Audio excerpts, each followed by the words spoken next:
चालू आठवड्यात शासनाने वाहनांना डिझेल, प्लास्टिक कॅन किंवा बॅरलमध्ये देण्यास बंदी घालण्याचा निर्णय घेतल्याने शेतकऱ्यांमध्ये तीव्र संतापाची भावना निर्माण झाली आहे।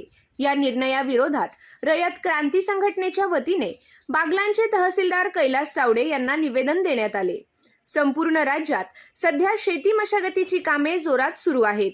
ट्रॅक्टर, जेसीबी यासारख्या शेती उपयोगी यंत्रणांना मोठ्या प्रमाणात डिझेलची आवश्यकता भासते। मात्र डिझेल कंपन्यांच्या नव्या नियमांनुसार प्लास्टिक बॅरलमध्ये डिझेल देण्यास बंदी घालण्यात आली असल्याने शेतकऱ्यांना मोठा फटका बसत असल्याचे निवेदनात नमूद करण्यात आले आहे। शेतकरी संघटनेच्या मते मोठी शेती अवजारे थेट पेट्रोल पंपावर नेऊन डिझेल भरणे अवघड तसेच आर्थिकदृष्ट्या न परवडणारे आहे। त्यामुळे हा निर्णय शेतकऱ्यांच्या जखमेवर मीठ चोळणारा असल्याची भावना व्यक्त करण्यात आली।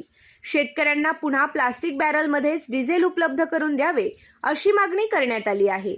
या निवेदनावर रयत क्रांती संघटनेचे उत्तर महाराष्ट्र प्रमुख दीपक पगार, जिल्हाध्यक्ष प्रवीणदादा अंबासनकर, तालुका अध्यक्ष मयूर नेरकर, कार्याध्यक्ष अंताजी कोर, जिल्हा उपाध्यक्ष बाळासाहेब चौधरी, राजीव सावंत, विनोद पाटील आदींच्या स्वाक्षऱ्या आहेत। यावेळी तालुका कृषी अधिकारी नरेंद्र महाले यांच्यासह तहसीलदार कैलास चावडे यांना निवेदन देण्यात आले। यावर तात्काळ जिल्हाधिकारी व पेट्रोलियम कंपन्यांच्या प्रतिनिधींशी चर्चा करून सकारात्मक निर्णय घेण्याचे आश्वासन तहसीलदारांनी दिले।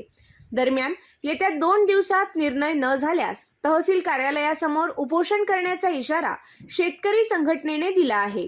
यावेळी बागलाण तालुक्यातील शेतकरी मोठ्या संख्येने उपस्थित होते।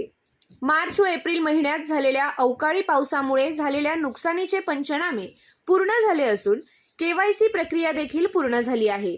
मात्र अद्याप नुकसान भरपाईची रक्कम शेतकऱ्यांच्या खात्यात जमा झालेली नाही। ही रक्कम तात्काळ जमा करावी अशी मागणी तालुका कृषी अधिकारी नरेंद्र महाले यांच्याकडे करण्यात आली।